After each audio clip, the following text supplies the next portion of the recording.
Popote ulipo mtu wa Mungu, unaweza sasa ukapata sauti yako mbele za Bwana. Inua sauti yako mbele za Mungu wa miungu. Inua sauti yako mbele za Bwana wa mabwana. Yes, mtu wa Mungu, ni wakati sasa wa kukikaribia kiti cha neema. Maandiko yanasema Waebrania ile sura ya 4 mstari wa 16.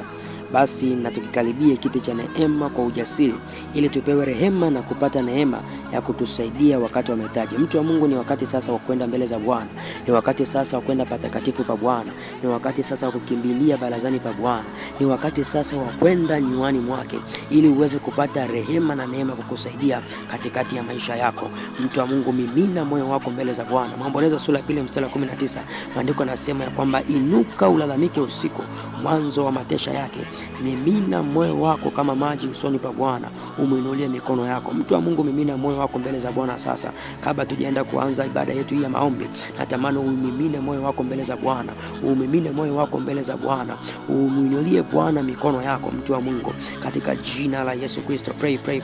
Mwambie Bwana, moyo wangu ninaumimina mbele zako. Mwambie Bwana, moyo wangu ninaungamanisha na maombi haya. Mwambie Bwana, moyo wangu ninaungamanisha na ibada ya leo katika jina la Yesu Kristo. Mwambie Roho Mtakatifu nisaidie. Warumi sura 8 mstari 26. Maandiko yanasema kadhalika Roho naye hutusaidia udhaifu wetu, kwa maana hatujui kuomba jinsi tupasavyo, lakini Roho mwenyewe hutuombea kwa kuugua kusikoweza kutamkwa. Mkaribishe sasa Roho Mtakatifu achukue usukani wa maombi yako. Mwambie Roho Mtakatifu akusaidie.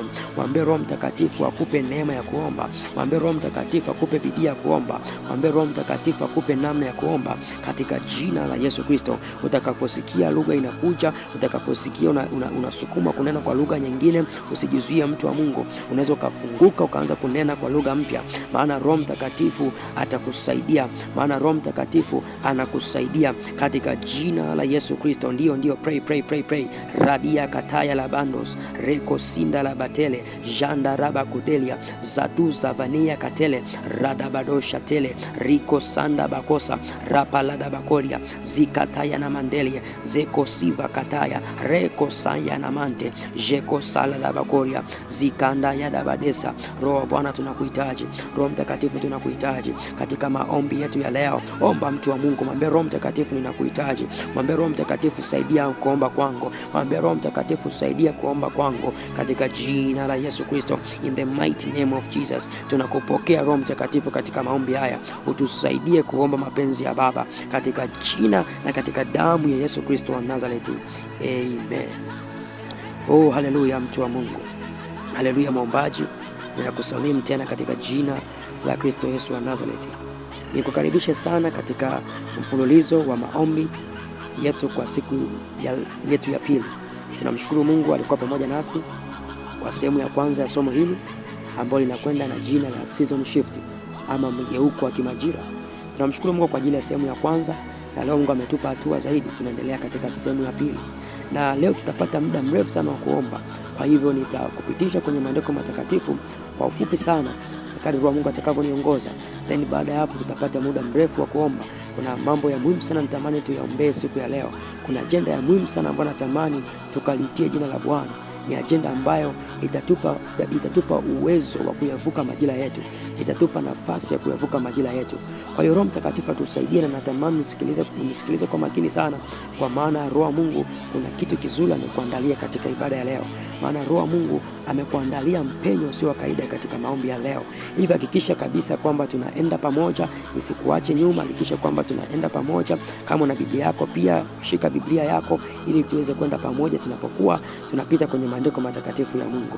Basi bila kupoteza muda, agenda yetu ya siku ya leo inakwenda na jina linalosema kuyamiliki malango ya majira yako mapya. Kuyamiliki malango ya majira yako mapya. Na kwa lugha ya Kiingereza tunaweza tukasema possessing your seasonal gates. Possessing your seasonal gates. Kwa hiyo neno letu kuu la agenda yetu hii linatoka kwenye kile kitabu cha Mwanzo sura 22 mstari wa 17. Mwanzo sura 22 mstari wa 17. Maandiko ya Mungu yanasema, katika kubariki nitakubariki, na katika kukuzidisha nitauzidisha uzao wako kama nyota za mbinguni na kama mchanga ulioko pwani. Na maandiko yanasema, namalizia, na uzao wako utamiliki lango la adui zao. Na uzao wako utamiliki lango la adui zao. Basi kabla sijafika hatua ya kufafanua ili andiko, natamani kwanza tuanze kuangalia ufunuo kuhusu malango yako ya majira. Mtu wa Mungu, ninatamani kupitisha kwenye maeneo kadhaa kuhusu malango yako ya majira ama season gates.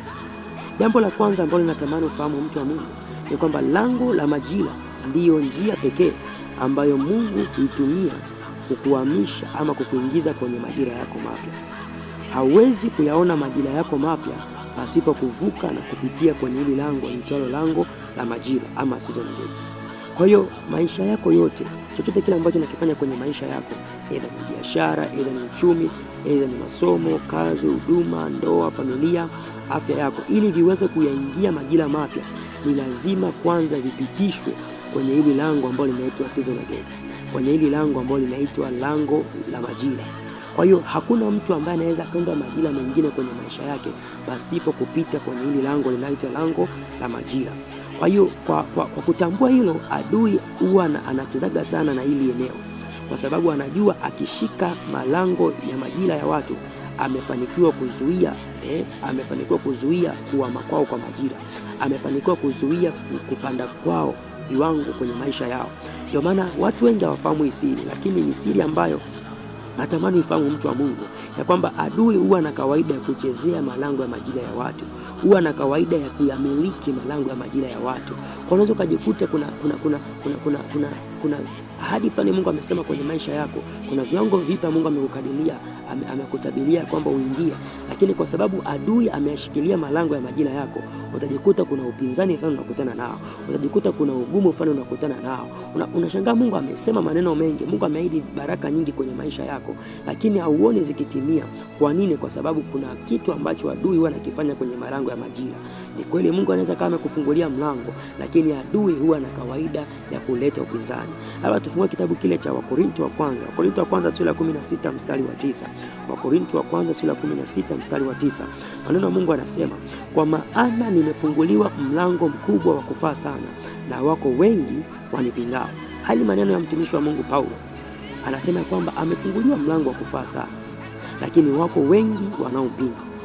Kwa hiyo kumbe inawezekana kabisa Mungu akawa amekwisha kufungulia mlango kubwa wa wewe kuingia majira mapya ya kihuduma, ya kazi, ya uchumi, afya, ndoa, familia, masomo, elimu yako, lakini ukae ukijua ya kwamba zipo nguvu zisizoonekana kwa macho ya damu na nyama, ambazo hizo nguvu siku zote zipo kinyume na wewe, zipo kukupinga ili usivuke na kuingia majira yale ambayo Bwana amekuwekea, ili usivuke na kufaidi ule urithi ambao Bwana amekuwekea kwenye hayo majira mapya. Mtumishi wa Mungu Paulo alikuwa amefunguliwa mlango mkubwa sana wa kihuduma. Mungu alikuwa ameweka majira makubwa sana mbele yake kihuduma, lakini maandiko yanatuambia kwamba kuna nguvu zilimpinga, kuna roho zilimpinga. Mtu wa Mungu, natamani utambue kwamba katika kitu kinachoita majira, malango ya majira, ziko nguvu zisizoonekana kwa macho ya damu na nyama, zimesimama kukupinga, zimesimama kuyashikilia majira yako, zimesimama kuyashikilia malango ya majira yako. Kwa nini? Ili usiweze kuvuka, ili usiweze kwenda ng'ambo ya pili. Labda tufungue kitabu kile cha Yoshua sura ya 6 mstari wa kwanza. Yes, mstari wa kwanza kuna maneno mazuri ambayo natamani pia tukayatafakari, na imani Roho Mungu atazidi kusema na wewe. Yoshua sura ya 6 mule mstari wa kwanza. Maandiko ya Mungu anasema, basi Yeriko ulikuwa umefungwa kabisa kwa sababu ya wana wa Israeli. Hapana mtu aliyetoka wala hapana mtu aliyeingia. Maandiko anasema Yeriko ulikuwa umefungwa kabisa kwa sababu ya wana wa Israeli. Hapana mtu aliyetoka wala hapana mtu aliyeingia. Tukirejea habari za wana wa Israeli wakati wapo katika hatua yao ya mwisho kabla ya kuingia majira yao mapya ya kuishi ile nchi ya Kanaani, nchi hadi ambayo Bwana aliwaidia, nchi iliyojaa maziwa na asali, tunaona ya kwamba wanakutana na upinzani mkubwa sana. Wale wenyeji wa mji wa Yeriko walitangulia mbele na kufunga malango mbele zao, na kufunga malango ya mji wa Yeriko. Kwa nini? Ili wana wa Israeli wasiingie na kuzilisi zile ahadi ambazo Bwana alikuwa amewaidia. Kwa mtu wa Mungu, inawezekana kabisa Bwana amekuahidia Kanaani kwenye majira yako mapya. Bwana amekuahidia Yeriko kwenye majira yako mapya. Lakini ni ukae ukitambua kwamba kabla hujaingia katika hiyo Kanaani ambayo unaitazamia, kabla hujaingia katika majira unayoyatazamia, kuna watu, kuna nguvu za upinzani ambazo zimekwisha kukutangulia. Kama wana wa Israeli ambavyo Mungu aliwaidia Kanaani, Mungu aliwaidia ule mji wenye asali na maziwa, lakini kuna nguvu, kuna watu walikuwa wanaishi katika ule mji, na wale watu waliweka upinzani kwa wana wa Israeli. Kwa mtu wa Mungu, natamani utambue ya kwamba majira ambayo unategemea kuyaingia, majira yako ambayo unategemea kuyaingia, ukae ukijua ya kwamba zipo nguvu zisizoonekana kwa macho ya damu na nyama, zimefunga hayo majira, zimefunga ili usiweze kuingia na kumiliki, zimefunga ili usiweze kuilithi zile ahadi ambazo Mungu amekuandalia kwenye majira yajayo.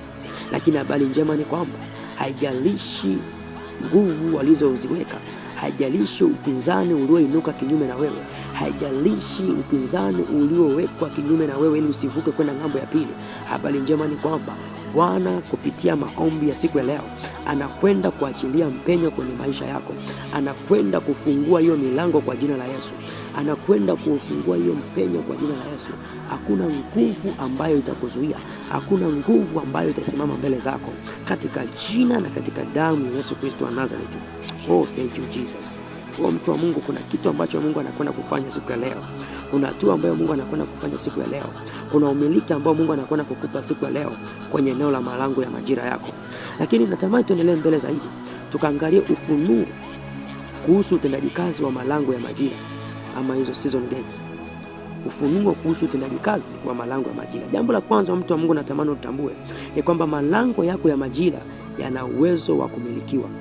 Malango yako ya majira yana uwezo wa kumilikiwa. Tukifungua kitabu kile cha Mwanzo sura 22 mstari wa 17, maandiko ya Mungu anasema, katika kubariki nitakubariki, na katika kuzidisha nitauzidisha uzao wako kama nyota za mbinguni na kama mchanga ulioko pwani, na uzao wako utamiliki lango la adui zao, na uzao wako utamiliki lango la adui zao.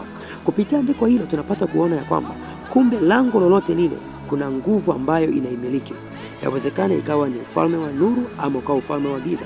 Ikitokea malango yako ya majira yamewahiwa na kumilikiwa na adui, basi utambue adui atakuwa na mamlaka juu ya majira yako. Hata ndo unajikuta kwamba ataanza kupitisha magonjwa, ataanza kupitisha dhiki, ataanza kujikuta taabu, misiba, umaskini, magomvi yanakuwa ni sehemu ya maisha yako. Kukata tamaa yanakuwa ni sehemu ya maisha yako. Kwa nini? Kwa sababu mtu yote ambaye anamiliki malango ndiye ambaye anatawala. Kwa hiyo kama adui anamiliki malango ya majira yako, basi ukae ukijua kwamba majira yako yatakuwa ni majira ya taabu sana. Majira yako yatakuwa ni majira ya shida. Majira yako yatakuwa ni majira ya ugumu kupita kawaida. Lakini pale ambapo majira yako yatamilikiwa na ufalme wa mbinguni, majira yako yatamilikiwa na ufalme wa Kristo Yesu, basi ukae ukijua kwamba baraka za Bwana zitakuwa pamoja na wewe, uzima wa Bwana utakuwa pamoja na wewe, kibali cha Bwana kitakuwa pamoja na wewe, upendeleo wa Bwana utakuwa pamoja na wewe. Mtu wa Mungu, ndio maana ni muhimu kaingia katika maombi. Ndio maana ni muhimu kalitia jina la Bwana kwa bali ya malango ya majira yako, ya kwamba yapate kumilikiwa na Kristo Yesu, ya kwamba yapate kumilikiwa na ufalme wa mbinguni, ili uweze kupata matokeo, ili uweze kupata ushindi katika yale mambo ambayo unamwomba Bwana kwenye maisha yako. Mtu wa Mungu, unahitaji malango yako ya uchumi, malango yako ya biashara, malango yako ya kazi, malango yako ya ndoa, malango ya afya, huduma, malango yako ya wokovu yanapaswa kumilikiwa na ufalme wa mbinguni, yanapaswa kumilikiwa na ufalme wa Kristo, ili uweze kupata matokeo na ushindi kwenye maisha yako. Lakini jambo la pili ambalo natamani ulifahamu, malango ya majira yana walinzi ambao kazi yao kubwa ni kukuzuia usivuke kwenda ng'ambo ya pili. Malango yako ya majira yana walinzi maalum ambao kazi yao kubwa ni kukuzuia usivuke kwenda ng'ambo ya pili. Labda tufungue maandiko matakatifu tutafakari hapo. Yeremia ile sura 37 mstari wa 12 mpaka 13. Yasifungua Biblia yako pamoja nami. Yeremia sura ya 37 mstari wa 12 mpaka 13. Oh, thank you Jesus. Kuna kitu kikubwa sana ambacho hapa natamani tukakione. Maandiko yanasema hivi: Yeremia aliondoka Yerusalemu kwenda nchi ya Benjamini ili kupokea sehemu ya urithi wake. Hii ni tafsiri ya Biblia Habari Njema. Endelea kusoma. Alipokuwa katika lango la Benjamini, mlinzi mmoja aitwaye Iria mwana wa Shelemia mwana wa Hanania alimkamata Yeremia na kumwambia, wewe unatoroka uende kujiunga na Wakaldayo. Yeremia akamwambia, huo ni uongo, mimi sitoroki na kwenda kujiunga na Wakaldayo. Lakini Iria hakusadiki maneno ya Yeremia, basi akamtia nguvuni na kumpeleka kwa maofisa. Mtu wa Mungu, nimekusomea hii habari kuonyesha kwamba kwenye kila lango la majira, kwenye kila lango lako la majira huwaga kuna mlinzi, huwaga kuna mtu ambaye amewekwa kimkakati, amepangwa kimkakati ili kuzuia wewe kwenda ng'ambo ya pili. Yeremia nabii alikuwa anaingia majira yake mapya kupokea urithi wake. Alikuwa anaingia majira yake mapya utoshelevu. Alikuwa anaingia majira yake mapya kupokea ule urithi ambao Mungu alikuwa amemwandalia. Lakini maandiko yanatuambia kwamba wakati anavuka lango la mji, mlinzi mmoja aitwaye Iria alimzuia na kumkamata hata asiweze kufika kule ambapo alikusudia kufika. Kwa hiyo inatuonyesha kwamba zipo nguvu za giza, yako mapepo, ziko roho za kichawi zilizosimama katika malango yako ya majira, zilizopangwa kwa kusudi kabisa kukuzuia wewe kuingia majira yako mapya. Mtu wa Mungu, natamani utambue hili. Watu wengi hawatambui hili, na usipoitambua hili, mtu wa Mungu, utajikuta kwamba unakutana na upinzani usiokuwa kawaida. Unaona kabisa baraka zako zile pale, unaona kabisa Mungu amekufungulia mlango ule pale, lakini unashangaa kuna nguvu fulani na kuzuia, unashangaa kuna nguvu fulani hivi na kukamata, unashindwa kupiga hatua.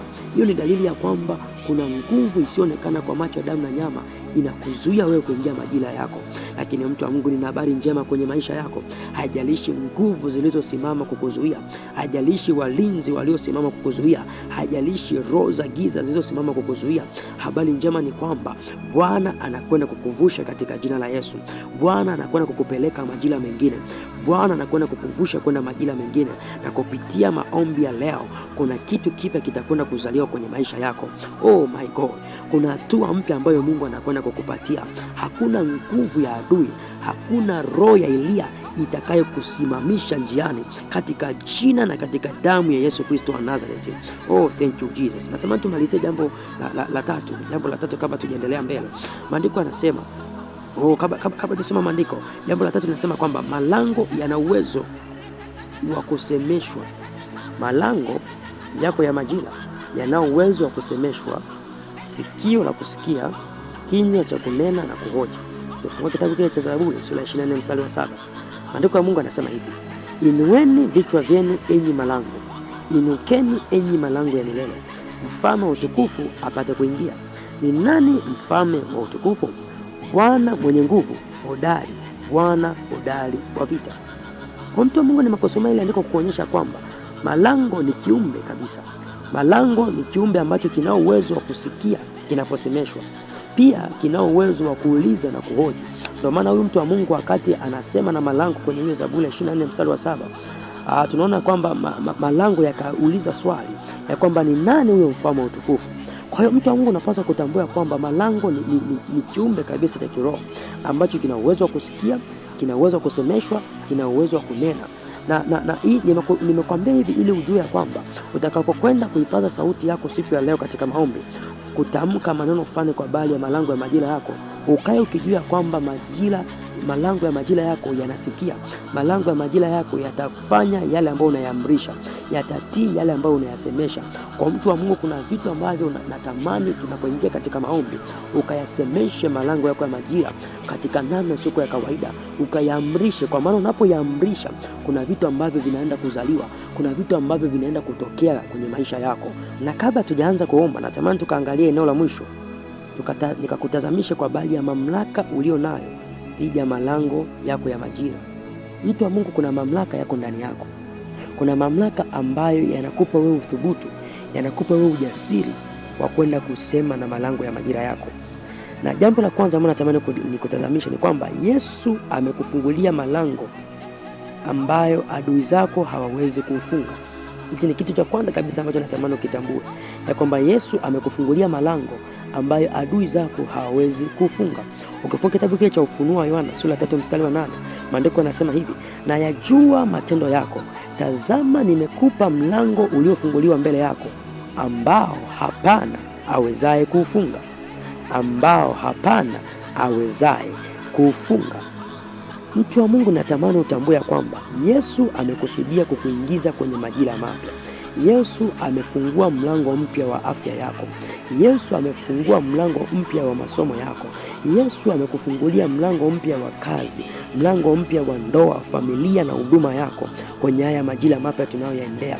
Ninakutia moyo ya kwamba licha ya upinzani ambao unajaribu kujiinua, mtu wa Mungu, ukae ukijua kwamba hakuna nguvu yoyote ile ya giza itakayoweza kufunga mlango ambao Yesu amekufungulia. Hakuna nguvu yoyote ile ya giza itakayoweza kuzuia wewe kwenda majira mengine, maana Bwana mwenyewe amekufungulia mlango mbele yako. Maana Bwana mwenyewe amekupa mlango uliofunguliwa mbele yako. Mtu wa Mungu, unapaswa kuipokea hiyo kwa imani kubwa. Unapaswa kuipokea huo ufunuo kwa imani kubwa. Usiogope upinzani ambao unainuka kinyume na wewe. Ukae ukijua kwamba Yesu akisema ndio, hakuna mtu anayepinga. Yesu akisema ya kwamba unavuka majira, Yesu akisema kwamba msimu huu ni wewe kuwa na uzima, msimu huu ni wewe kupata kazi, msimu huu ni kupata ndoa, msimu huu ni kupata uzao, basi ukae ukijua kwamba hakuna nguvu yote adui ambayo inaweza kafunga kitu ambacho Yesu amekifungua. Katika jina la Yesu Kristo wa Nazareti, ninakutabilia katika jina la Yesu, nguvu za giza, nguvu za upinzani hazitaweza kufunga ule mlango ambao Bwana amefungua kwenye maisha yako, katika jina na katika damu ya Yesu Kristo. Mtu wa Mungu, natamani tuendelee mbele, nikutazamishe jambo la pili. Yesu amekupa mamlaka ya kufunga na kufungua. Yesu amekupa mamlaka ya kufunga na kufungua. Ukifungua kitabu kile cha Mathayo mtakatifu sura ya 18 mstari wa 18, maandiko yanasema hivi: amini ninawaambieni, yoyote mtakaoyafunga duniani yatakuwa yamefungwa mbinguni, na yoyote mtakaoyafungua duniani yatakuwa yamefunguliwa mbinguni. Na yoyote mtakaoyafungua duniani yatakuwa yamefunguliwa na mbinguni. Mtu wa Mungu, natamani utambue ya mamlaka ambayo yako ndani yako. Yesu anakupa hakikisho ya kwamba utakapoingia kwenye maombi ya kuyasemesha malango ya majira yako kufunguka na kufunguliwa, hakuna nguvu yoyote ile itakayosimama mbele yako bila kutii. Hakuna nguvu yote ile ambayo itazuia, hakuna nguvu yote ile ambayo itakuwa na kiburi mbele yako, kwa maana ndani yako Yesu ameweka mamlaka. Ndani yetu Yesu ametuwekea mamlaka ya kufungua vitu duniani na kwenye ulimwengu wa kiroho vinafunguliwa. Kwa hiyo tutakapokuwa tunatamka kufunguliwa kwa malango ya majira yetu, utakapokuwa unatamka kufunguliwa kwa malango ya majira yako, ukae ukijua kwamba kwenye ulimwengu wa kiroho pia kuna vitu vinafunguliwa, pia kuna vitu ambavyo vinafunguka, kuna vitu ambavyo vinaama. Mtu wa Mungu, natamani uitambue hii mamlaka. Ukitambua hii mamlaka, utaiomba kiufunuo, utaomba kwa ujasiri, ukijua kitu gani unachokisema. Thank you Jesus. Thank you Father. Natamani tuingie eneo la mwisho kabla tujaingia kwenye maombi. Nikutazamishe eneo la tatu kabla tujaingia kwenye maombi.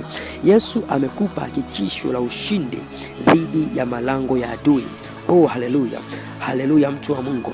Yesu amekupa hakikisho la ushindi dhidi ya malango ya adui.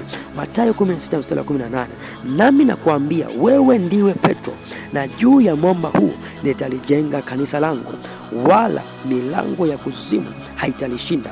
Mwanzo 22:17 tuliosoma, maandiko yanaahidi ya kwamba tena kwamba uzao wako utamiliki lango la adui zao. Mungu alikuwa anamwambia Ibrahim ya kwamba uzao wako utamiliki lango la adui zao. Kwa mtu wa Mungu, usijizalau hata kidogo. Una mbegu ya ukuu ndani yako, una mbegu ya Ibrahim ndani yako. Baraka ya Ibrahim imekufikia pia katika Yesu Kristo. Kwa hiyo ahadi ya kumiliki ile malango ya adui zako ni ya kwako pia. Kwa usijione kwamba wewe ni wa kawaida, usijione kwamba wewe hauwezi kuyamiliki malango ya adui. Mungu amekupa mamlaka isiyokuwa ya kawaida. Maandiko yanasema kwamba wewe ni kanisa, na katika kanisa Yesu ameahidi kwamba malango ya kuzimu hayatalishinda. Kwa ukae kujua kwamba tunapoingia katika haya maombi, hakuna malango ya kuzimu ambayo yatatushinda. Hakuna malango ya kuzimu ambayo yatashindwa kufunguka katika jina la Yesu. Hakuna nguvu ya upinzani, hakuna nguvu ya giza ambayo itatushinda, maana ndani yetu tunayo mamlaka ya ushindi, maana ndani yetu tunao mbegu ya ushindi katika jina na katika damu ya Yesu Kristo. Mtu wa Mungu, sasa natamani tuende mbele za Bwana. Natamani sasa tuende mbele za Bwana tukaombe. Thank you Jesus. Thank you Holy Spirit. Ni wakati sasa wa kwenda kujimimina mbele za Bwana. Ni wakati sasa wa kwenda kulitia jina la Bwana kwa habari ya malango ya majira yetu. Yes. Tunakwenda kuanza sasa maombi yetu. Natamani mtu wa Mungu uanze kujivika silaha za Bwana, uanze kujivika silaha za Mungu. Unapoingia kwenye maombi haya ni muhimu sana kwa kujivika silaha za Mungu, maana maandiko yanasema kushindana kwetu sisi si juu ya damu na nyama. Efeso 6:12. Kushindana kwetu sisi si juu ya damu na nyama, bali ni juu ya falme na mamlaka, juu ya wakuu wa giza hili, juu ya majeshi ya pepo wabaya katika ulimwengu wa kiroho. Maandiko yanaendelea kusema kwamba kwa sababu hiyo twaini silaha zote za Mungu mpate kushindana siku ya uovu, na mkisha kuyatimiza yote kusimama. Mtu wa Mungu, natamani uende mbele za Bwana sasa. Mwambie Bwana kuvike silaha zake za vita. Mwambie Bwana kuvika silaha zake za vita. Yes. Nenda mbele za Bwana. Mwambie Bwana nivike silaha zako za vita. Mwambie Bwana nivike silaha zako za nuru katika jina la Yesu Kristo wa Nazareti. Pray mtu wa Mungu kwa dakika moja. Nenda mbele za Bwana sasa. Mwambie Bwana kuvike chepeo ya wokovu. Mwambie Bwana kuvike upanga wa Roho. Mwambie Bwana kuvike diria haki. Radabako seketele. Jiko sayana mando. Radabado seketele. Yes, pray mtu wa Mungu. Mwambie Bwana kuvike silaha zake za vita. Mwambie Bwana kuvike silaha zake za vita. Maandiko yanasema kwamba Bwana ni mtu wa vita. Bwana ni mtu wa vita. Na kuna mahali Daudi anasema kwamba anamuhimidi Bwana maana ndiye Mungu amfundishaye vidole vyake kushika silaha.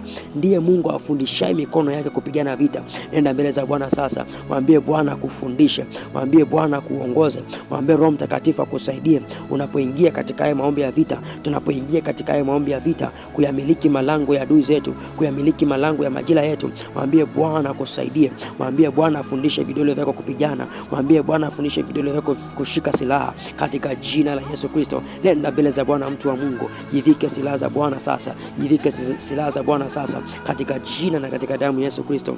Yes. Nenda mbele za Bwana sasa. Peleka ibada yako ya shukrani. Mwambie Yesu asante. Mwambie Bwana asante. Maandiko yanasema ya kwamba ingieni malangoni mwake kwa shukrani. Unapoingia malango ya majira yako mapya, ingia kwa shukrani mtu wa Mungu. Mshukuru Mungu kwa kufungulia malango yako ya majira mapya. Mwambie Bwana asante. Maandiko yanasema kwenye Zaburi ya 136 mstari wa kwanza, mshukuru Bwana kwa kuwa ni mwema, kwa maana fadhili zake ni za milele. Natamani mtu wa Mungu uende mbele za Bwana kumshukuru. Mshukuru Mungu kwa ushindi ambao anakwenda kukupatia. Mshukuru Mungu kwa malango ya majira mapya ambayo anakwenda kukupatia. Shukuru kwa imani. Unaposhukuru Mungu anaendelea kutangaza ushindi. Unapotoa ibada ya shukrani, Mungu anaendelea kutangaza ushindi. Nenda mbele za Bwana mtu wa Mungu. Peleka ibada yako ya shukrani. Mwambie Yesu asante. Mwambie Yesu ninakushukuru kwa ajili ya malango ya majira yangu. Mwambie Yesu ninakushukuru kwa sababu ninakwenda kumiliki malango ya majira yangu katika jina na katika damu ya Yesu Kristo. Endelea kumadhimisha Bwana. Mtukuze Mungu wako mbinguni kwa ukuu wake, kwa uwezo na mamlaka yake juu ya vitu vyote vya mbinguni na duniani. Muadhimishe Bwana kwa maneno yako. Nyakati ya kwanza sura ya 29 mstari wa 11, maandiko yanasema Bwana, ukuu ni wako na uweza na utukufu na kushinda na enzi, maana vitu vyote vilivyo mbinguni na duniani ni vyako. Ufalme ni wako Bwana, nao umetukuzwa mkuu juu ya vitu vyote. Mwadhimisha Bwana ya kwamba yuko juu ya vitu vyote, yuko juu ya malango ya adui, yuko juu ya falme, yuko juu ya tawala, yuko juu ya majeshi wa pepo wabaya, yuko juu ya wakuu wa giza hili. Nenda mbele za Bwana, mwadhimishe. Peleka ibada ya utukufu mbele za Bwana. Mwambie Bwana kwamba uweza ni wake. Mwambie Bwana kwamba utukufu ni wake, kushinda ni kwake, enzi ni zake. Mwambie Bwana, usinyamaze. Unapokili hivyo inamaanisha kuna ushindi, kuna kitu ambacho nakitangaza kwenye ulimwengu wa kiroho. Unapomwadhimisha Bwana, ile miungu, zile roho za giza, zile roho za upinzani zinaanza kupoteza nguvu zake, zinaanza kuhangaika. Adhimisha Bwana kwa maneno yako. Mtukuze Bwana kwa maneno yako katika jina la Yesu Kristo. Katika jina la Yesu Kristo. Baba, tunakuadhimisha. Wewe ni Mungu wa miungu. Wewe ni Mungu wa miungu. Wewe ni Bwana wa Bwana. Wewe ni Mungu unayetisha kama nini. Wewe ni Mungu unayetisha kama nini. Ukuu ni wako Bwana. Uweza ni wako Bwana. Utukufu ni wako Bwana. Wewe umeketi juu ya yote. Wewe umeketi juu ya vyote. Wewe ni Mungu uliye juu. Umeketi mahali pa juu palipoinuka. Tunakuadhimisha Bwana. Tunakutukuza Mungu wetu katika jina la Yesu Kristo. Ni nani kama wewe Mungu wetu? Ni nani kufananishwa kama wewe Mungu wetu? Kwa jina la Yesu Kristo wa Nazareti. Nenda mbele za Bwana sasa mtu wa Mungu. Fanya toba ya kina. Nenda mbele za Bwana. Muombe rehema kwa bali ya maisha yako. Muombe rehema kwa bali ya familia yako. Muombe rehema kwenye eneo ambalo unahitaji Bwana akuvushe. Ukifungua Danieli sura ya 9 mstari wa 4, maandiko yanasema ya kwamba nikamwomba Bwana Mungu Mungu wangu, nikaungama nikasema, Bwana Mungu mkuu, mwenye kutisha, ashikaye maagano na rehema kwao wampendao na kuzishika amri zake. Tumefanya dhambi, tumefanya ukaidi, tumetenda maovu, tumeasi, naam, hata kwa kuyaacha maagizo yako na hukumu zako. Nenda mbele za Bwana sasa, fanya toba ya kina, mtu wa Mungu. Unapoingia kwenye maombi ya namna hii, ni muhimu sana ukaanza na toba. Mwambie Bwana akurehemu, mwambie Bwana arehemu maisha yako, mwambie Bwana arehemu familia yako, mwambie Bwana arehemu eneo ambalo unahitaji kuvusha, aidha ni uchumi wako, aidha ni huduma yako, aidha ni afya yako. Mwambie Yesu akurehemu, mwambie Bwana akurehemu, mwambie Bwana akurehemu. Kili ya kwamba kuna dhambi umezifanya, kili ya kwamba kuna ukaidi umeufanya, kili ya kwamba kuna maovu umeyafanya, kili ya kwamba kuna uasi umeufanya. Nenda mbele za Bwana, mtu wa Mungu, fanya toba. Tumia damu ya Yesu kujitakasa, tumia damu ya Yesu kujitakasa, tumia damu ya Yesu kujitakasa, maana katika damu ya Yesu kuna ukombozi, kuna msamaha wa dhambi. Mwambie Yesu akusamehe, mwambie Yesu akurehemu kwa damu na katika jina la Yesu. Mwambie Yesu akutakase, mwambie Yesu akurehemu, akuondolee ule uovu, akuondolee ule udhalimu kwenye maisha yako kwa jina la Yesu Kristo. Baba, ninasogea mbele zako, Baba, tunasogea mbele zako, tunaomba toba katika damu ya Yesu, tunaomba toba kwa jina la Yesu, tunaomba toba kwa damu ya Yesu. Utuoshe Bwana, tumekutenda dhambi Baba, tunaungama mbele zako ya kwamba kuna mambo ambayo tumeenda kinyume na maagizo yako, hatukuzishika amri zako, tumeenda kinyume na maagano yako, tumeenda kinyume na maagizo yako. Baba uturehemu, Baba uturehemu, tuliacha maagizo yako, tuliziacha hukumu zako. Tunaomba Bwana ukaturehemu, tunaomba Bwana ukaturehemu katika jina la Yesu. Baba, tunapokea msamaha wako, Baba, tunapokea rehema zako kwa imani, Baba, tunapokea rehema zako kwa imani kwa jina la Yesu Kristo. Omba, mtu wa Mungu, usinyamaze. Mwambie Yesu, ninapokea msamaha. Mwambie Yesu, ninapokea rehema zako. Mshukuru Bwana kwa rehema zake ambazo anakupatia. Mshukuru Bwana kwa rehema zake ambazo anamimina kwenye maisha yako. Pray, mtu wa Mungu, mwambie Yesu asante. Mwambie Yesu asante kwa rehema zako kwa jina la Yesu Kristo. Nenda mbele za Bwana sasa. Paza sauti yako, mtu wa Mungu. Amuru sasa malango ya majira yako. Paza sauti yako katika jina la Yesu. Amuru malango ya majira yako, ukisimama na andiko la Zaburi la 24 mstari wa 7. Maandiko yanasema, inueni vichwa vyenu enyi malango, inueni enyi malango ya milele, mfalme wa utukufu apate kuingia. Nenda mbele za Bwana sasa, mtu wa Mungu. Paza sauti yako, ya amuru malango, ya amuru malango, ya amuru vichwa vya malango ya majira yako yapate kuinuka katika jina la Yesu.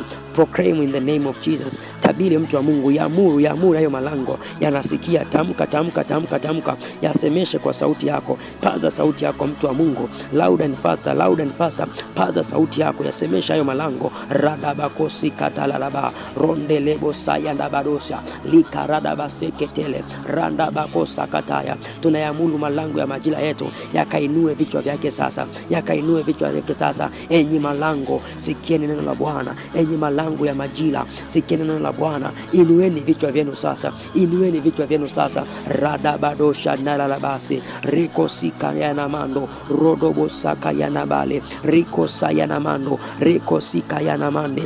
Mtu wa Mungu, mtu wa Mungu, endelea kuamuru malango ya majira yako. Usinyamaze. Amuru malango ya uchumi wako, amuru malango ya familia yako, amuru malango ya huduma, amuru malango ya afya yako, amuru malango ya kazi yako. Yasemesha nasikia, yasemesha nasikia. Radabadosha ndalalabakota riko sayana mandele bosia riko sayana mandele bosia. Katika jina la Yesu Kristo, katika jina la Yesu Kristo, zipinge sasa na kuzikimbiza kila nguvu za giza zinazomiliki na kushikilia malango ya majira yako. Zikimbize, zipinge hizo nguvu za giza kwenye ulimwengu wa kiroho kwa mamlaka ya jina la Yesu Kristo. Ukifungua ile Yakobo sura ya 4 mstari wa 7, maandiko yanasema kwamba basi mtini Mungu, mpingeni shetani naye atawakimbia. Mpingeni shetani naye atakimbia. Mpinge sasa nguvu hizo za giza. Pinga sasa nguvu za giza zinazomiliki malango yako ya majira. Unapozipinga zinaanza kukimbia. Zipinge katika jina la Yesu. Mtu wa Mungu, usizionee huruma. Pinga katika jina la Yesu Kristo. Tumia nguvu hilo eneo. Tumia nguvu hilo eneo. Paza sauti yako, mtu wa Mungu. Pray, pray, pray, pray. Endelea kupush katika jina la Yesu. Pinga kila nguvu ya giza. Rakosika ya dabada. Tunapinga kila nguvu ya kipepo. Tunapinga kila nguvu ya kichawi. Tunapinga kila nguvu ya ibilisi inayoshikilia malango ya majira yetu. Tunakimbiza kila nguvu za kigeni. Radosika ya labata. Reko paladabasha. leko sayana mande riko palada batea radadadada jeko sayana mante radia kapaladusa jeketele rapapalandea ratatata jeko tayata rakasakata. Tunapinga kila nguvu ya upinzani, tunapinga kila nguvu ya giza inayomiliki malango ya majira yetu, tunakimbiza kila nguvu ya kigeni iliyokaa kwenye malango ya majira yetu. Rado shandilelebosia. Nenda mbele za Bwana sasa, amuru kila mlinzi aliyewekwa kwenye malango yako ya majira mapya kukuzuia, kukukamata, usidai urithi wako, usirithi urithi wako. Nenda mbele za Bwana sasa, angushwe chini katika jina la Yesu, angushwe chini katika jina la Yesu. Kila roho ya Elia inayokupinga kuingia majira yako mapya, inayokupinga kuingia majira kupokea urithi wako, ikaondoke sasa katika jina la Yesu, ikaachia malango yako ya majira.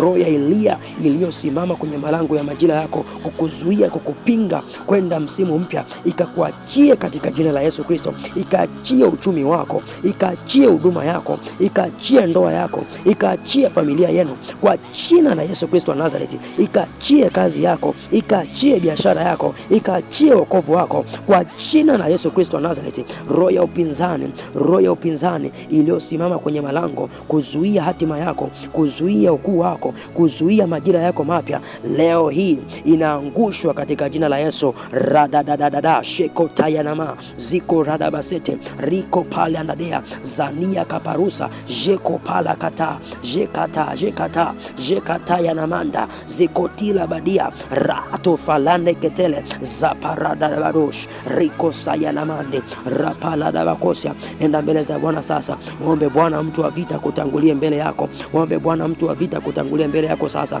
akavunje malango yote ya shaba, malango yote ya chuma yanayokuzuia kuvuka kuingia majira mapya. Isaya 45 mstari wa 2, Isaya 45 mstari wa 2, maneno ya Mungu anasema, nitakwenda mbele yako na kupasawazisha mahali palipopaluzwa, nitavunja vipande milango ya shaba na kukata mabingo ya chuma.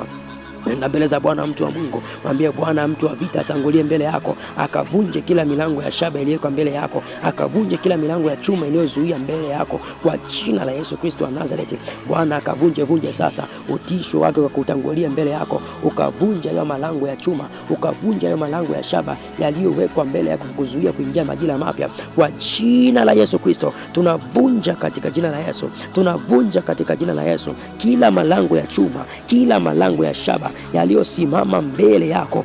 Rado shikataya leko sanda badea rakataya dabada suve katia lamanda jekosia katele radabadia katelema zeko palakatosha rapalanda gadege jekondaya dabada ziko vina katele madia zaka parakatoa lekataya nama. Pray. Kuna kitu kinatokea mtu wa Mungu, usinyamaze. Kuna kitu kinatokea unapoomba. Kuna vita inapiga kwenye ulimwengu wa kiroho. Malaika wa Bwana wa vita wanakuwa deployed kwenye hilo eneo la majira yako, wanakuwa deployed kwenye malango ya majira yako. Endelea kuomba, endelea kupush, usinyamaze mtu wa Mungu. Kuna kitu kinatokea.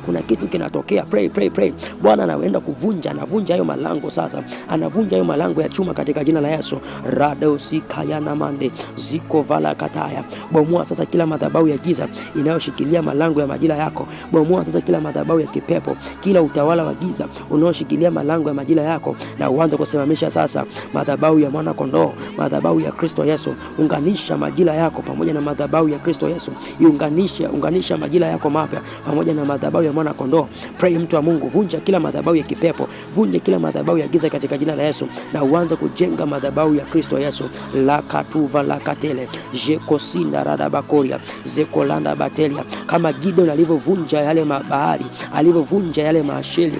Nenda mbele za Bwana sasa, vunja kila nguvu za giza, vunja kila madhabahu za giza zinazoshikilia malango yako ya majira, zikaachie katika jina la Yesu, zikaachie katika jina la Yesu. Yachomoe majira yako kutoka kwenye malango ya giza, yachomoe majira yako kutoka kwenye madhabahu ya giza, na uyangamanishe majira yako kwenye madhabahu ya mwana kondoo, yani Kristo Yesu, katika jina la Yesu Kristo. Ungamanisha majira yako pamoja na madhabahu ya mbinguni katika jina la Yesu Kristo. Nenda mbele za Bwana sasa, tangaza neema ya urejesho wa muda uliopotezwa kwenye malango malango ya majira yako na adui. Ukifungua kitabu kile cha Yoeli sura ya 2 mstari 25, Mungu anaahidi kwamba atarudisha hiyo miaka iliyoliwa na nzige, palale, madumadu na tunutu. Nenda mbele za Bwana sasa, tangaza neema ya urejesho. Yamkini ulitarajiwa kuvuka majira muda mrefu, ulipaswa kuwa umevuka hilo lango kwa muda mrefu, lakini adui amekusubirisha kwa muda mrefu, adui amekukalisha kwenye hilo eneo kwa muda mrefu. Nenda mbele za Bwana sasa, tangaza neema ya urejesho kwenye malango ya muda, tangaza neema ya urejesho wa muda uliopotezwa katika jina la Yesu Kristo. Tamka neno mtu wa Mungu, tamka neno mtu wa Mungu. Mwambie Yesu, naomba neema ya urejesho kwenye malango yangu ya muda, kwenye malango yangu ya majira katika jina la Yesu Kristo, katika jina la Yesu Kristo. Pokea neema ya urejesho wa mtu wa Mungu, pokea neema ya urejesho wa mtu wa Mungu katika jina la Yesu Kristo. Pitisha sasa maisha yako, hatima yako, huduma, familia, afya, ndoa, watoto, kazi, biashara, uchumi, kuingia majira yako mapya. Pitisha sasa mtu wa Mungu. Ukisoma ile Isaya sura 62 mstari wa 10a, maandiko yanasema kwamba piteni katika malango, itengenezeni njia ya watu, tutieni barabara, toweni mawe yake. Nenda mbele za Bwana sasa mtu wa Mungu, pitisha maisha yako katika malango ya majira yako mapya. Pitisha hatima yako, pitisha huduma yako, pitisha familia, afya, ndoa, watoto, kazi, biashara pamoja na ndugu zako kwenye malango yako ya majira mapya katika jina la Yesu Kristo wa Nazareti. Toa kila mawe yaliyoko kwenye njia yako, toa kila mawe yaliyosimama kwenye malango ya majira yako katika jina la Yesu Kristo wa Nazareti. Omba mtu wa Mungu, pray. Pitisha sasa. Unaweza kuwa unatembea mtu wa Mungu, unaweza kuwa unatembea unapoiomba hii agenda. Tembea kwa imani kama unapita kwenye hayo malango, tembea kama unapita kwenye hayo malango. Unapotembea ni ishara ya kinabii, ni ishara ya kinabii kwamba kuna hatua mpya unakwenda, ni ishara ya kinabii kwamba kuna majira mapya unakwenda. Mtu wa Mungu, unaweza kuanza kutembea hapo ulipo. Radibo saya katele, randa badosi ketele, jandi ya katala la badosa, mando sikala da batele, rado shandele kosia, riko saya na mando, radia bakatola, palakado shekete, liko palakata, leko sakata ya nama, radia badosa, jata madea, rosika ya namande, rokosi katamande, rada badoshe kelia. Na kutamkia katika jina la Yesu, ukapite sasa, maisha yako yakapite, hatima yako ikapite, huduma yako ikapite, familia yako ikapite, afya yako ikapite, ndoa, watoto wako, kazi, biashara, uchumi vikapite kuyaingia majira mapya.